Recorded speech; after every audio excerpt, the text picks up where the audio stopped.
Yo, what up, y'all? Thank y'all so much for dropping by, man. So, I came across some news out here in these gaming streets. Now, I don't know if I should start with the juicy stuff or save it for second and third. Alright, so, of course, you already know Uncle Phil is always out here making these deals, right?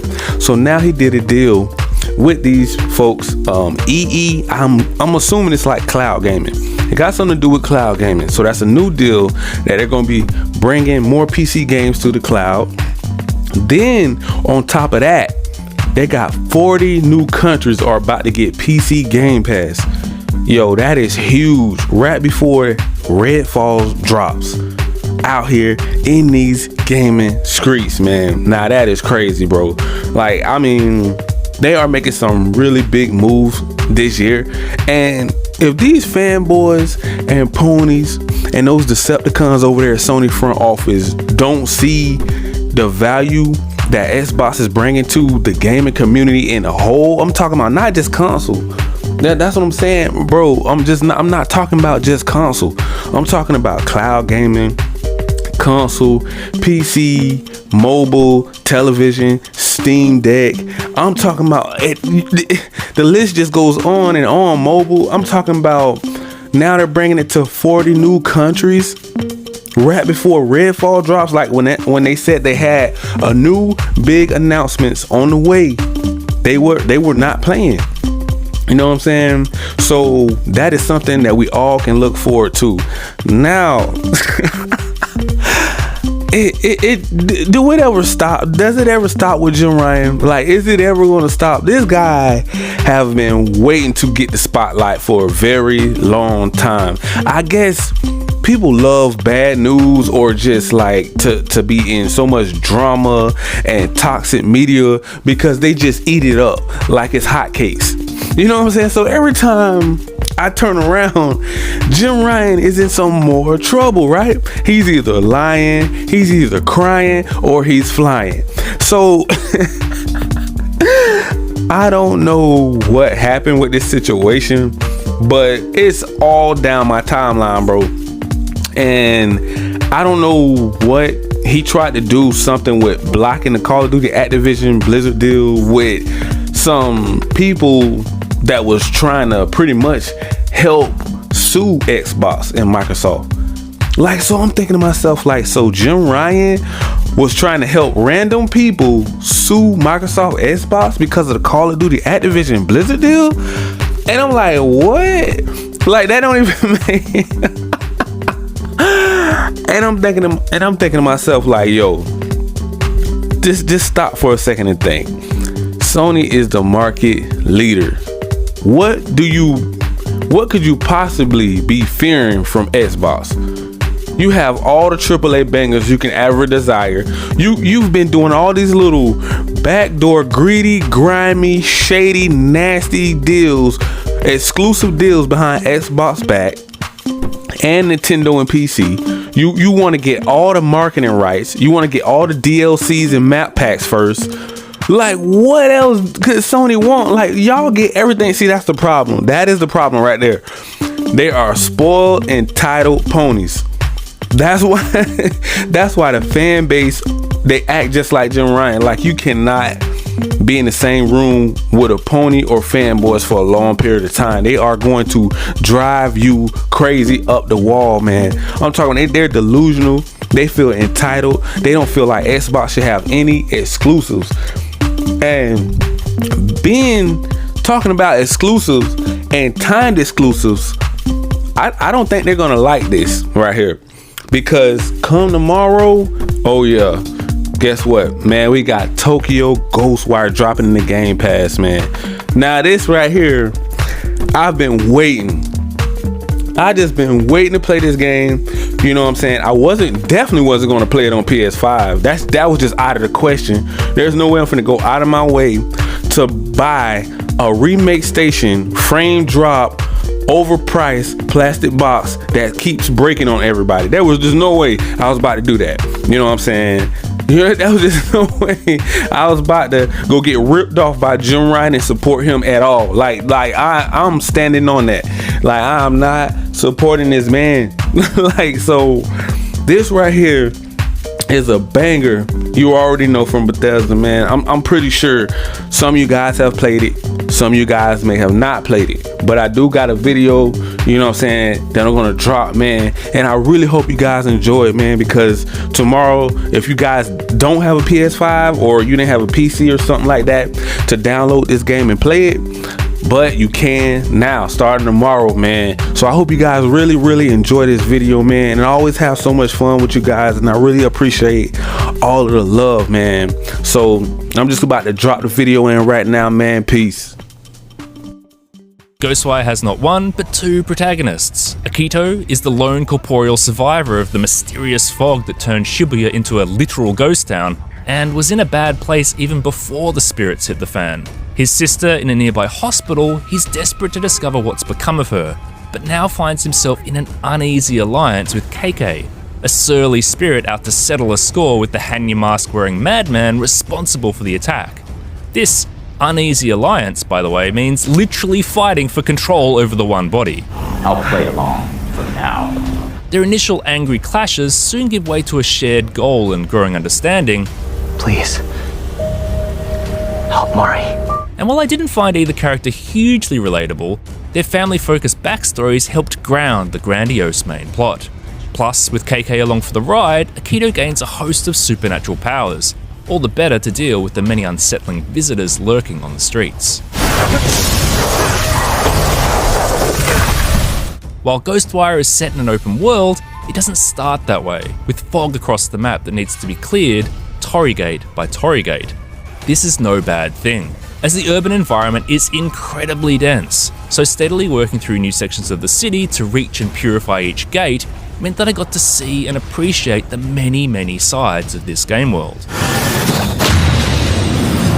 Tokyo, after all, is a city of contrasts, between the glitz of modernity and the quiet reflection of tradition, between the intensity of its concrete jungle and the pockets of greenery that provide an escape, between tourist hotspots and forgotten tenements, and between towering shopping complexes and dingy back alleys packed with tiny bars. These aspects of the city are perfectly captured by Ghostwire's impressively multifaceted world design and incredible attention to detail, making it feel like a truly believable place. Albeit one trapped within a perpetual night where regular downpours cast an even greater pall upon the disturbing sight of piles of clothes, trapped spirits, and strange creatures. The fog must have turned them into spirits.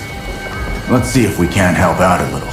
It's dense with collectibles too. There are spirits to be saved and sent to safety via modified phone booths all over the city.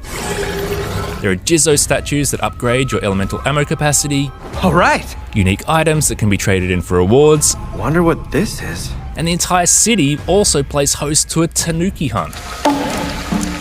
Quite a cunning disguise, that one. There are also sources of cash, consumables, skill points, and ether, the fuel for your attacks. It's a lot. Thankfully, Spectral Vision lets you send out a pulse which highlights anything of interest nearby, so finding collectibles never comes down to a pixel hunt. The many yokai in the city, meanwhile, whether cats to buy from or tengu that can be used to reach the rooftops, are all marked on the map once discovered. While a big part of Ghostwire's appeal for me is how rooted it is in Japanese culture and mythology, these elements sometimes feel like a crutch. The yokai hunts, for instance, rely on the otherness of the entities, along with some light cultural insight, to make up for their lack of actual challenge. Sure, it's an anthropomorphic umbrella, but I'm not actually doing anything interesting. Similarly, it's the Japanese window dressing that makes many of the best side quests memorable. The trip into a neighborhood Sento bathhouse, a mural of Mount Fuji painted on the wall, and then carried over into the combat area. Or a park full of dead cherry trees that you bring back into radiant pink blossom. Oh, they're in full bloom. Side quests that lack hooks like these, on the other hand, feel like busy work.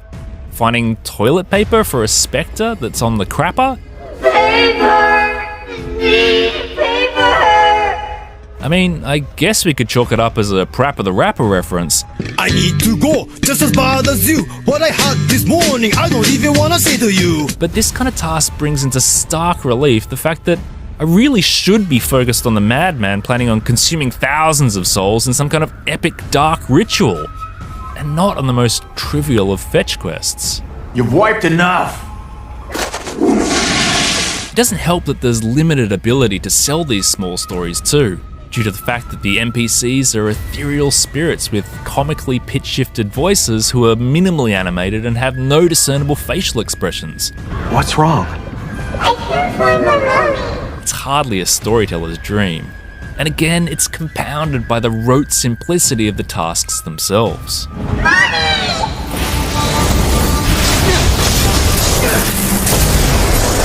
even try to stop us! It's combat, however, that fuels most of Ghostwire's gameplay, and its system of elemental attacks offers a pretty fresh take on first-person ranged combat. It just doesn't go far enough to develop it into something special. I love the hand movements and the way you expose and rip out each enemy's core. It feels great to execute. And I also think the decision to have office workers and uniformed school children as the foundational enemies is great thematically, even if some of the other later foes wind up being far more visually interesting. Wind, water, and fire attacks form the baseline of your arsenal, but you have a number of other options, such as stealth kills, talismans that can stun and distract, a weak strike attack for close quarters, a bow for longer range, and the ability to block to minimize incoming damage or parry an enemy. Despite all this, I spent the vast majority of Ghostwire employing two simple tactics because they were so effective I rarely needed anything else.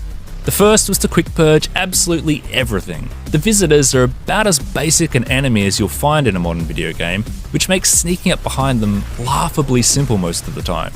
And with spectral vision, you can easily stay out of sight close by and just wait for the right moment to strike.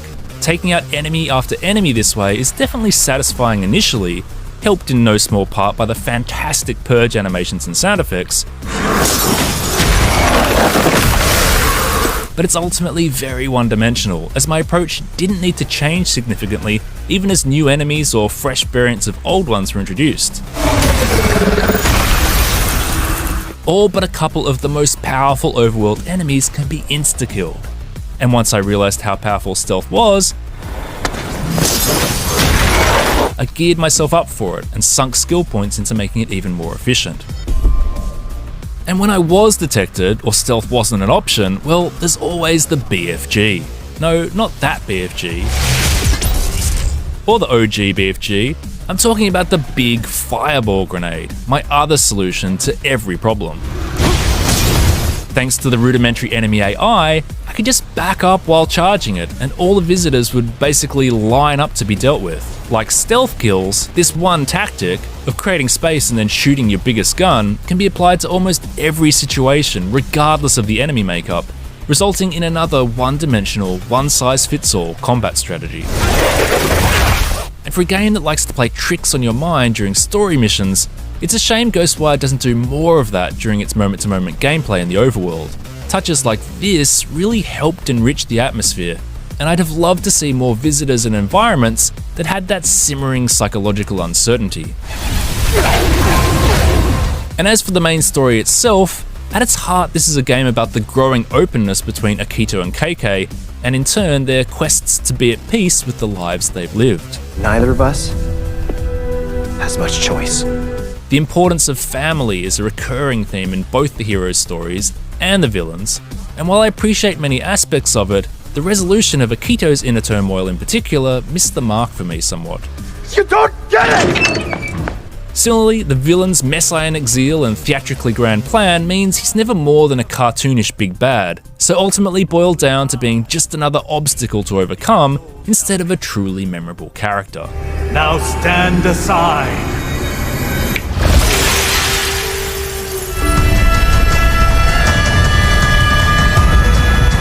I enjoyed my 20 or so hours with Ghostwire Tokyo largely because I found its world so immersive. The attention to detail in the city itself is hugely impressive, whether it's looking to recreate the surroundings of the best known crossing in the world or bringing life to a dank back alley. This is an environment I loved being in, and all the more so because of the many touchstones to iconic elements of Japanese culture and mythology. If the moment-to-moment gameplay, in particular its one-dimensional combat and uninteresting mission design, weren't such a disappointment, Ghostwire Tokyo could have truly captivated me.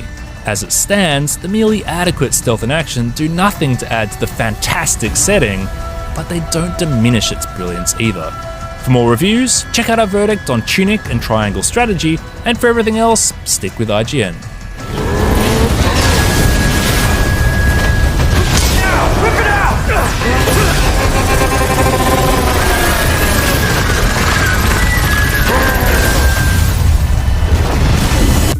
Thank you guys so much for watching the video, man. So you guys already know what to do, man. Make sure you guys smash that like, that subscribe button, click that notification bell, man, so you guys can be notified on all of the new latest and greatest news out here in these gaming streets, man. And if you would like to support the channel, click the link down below in the description. If you would like to jump into the Xbox ecosystem, the PlayStation ecosystem, or buy things, click the link down below. Thank you and peace.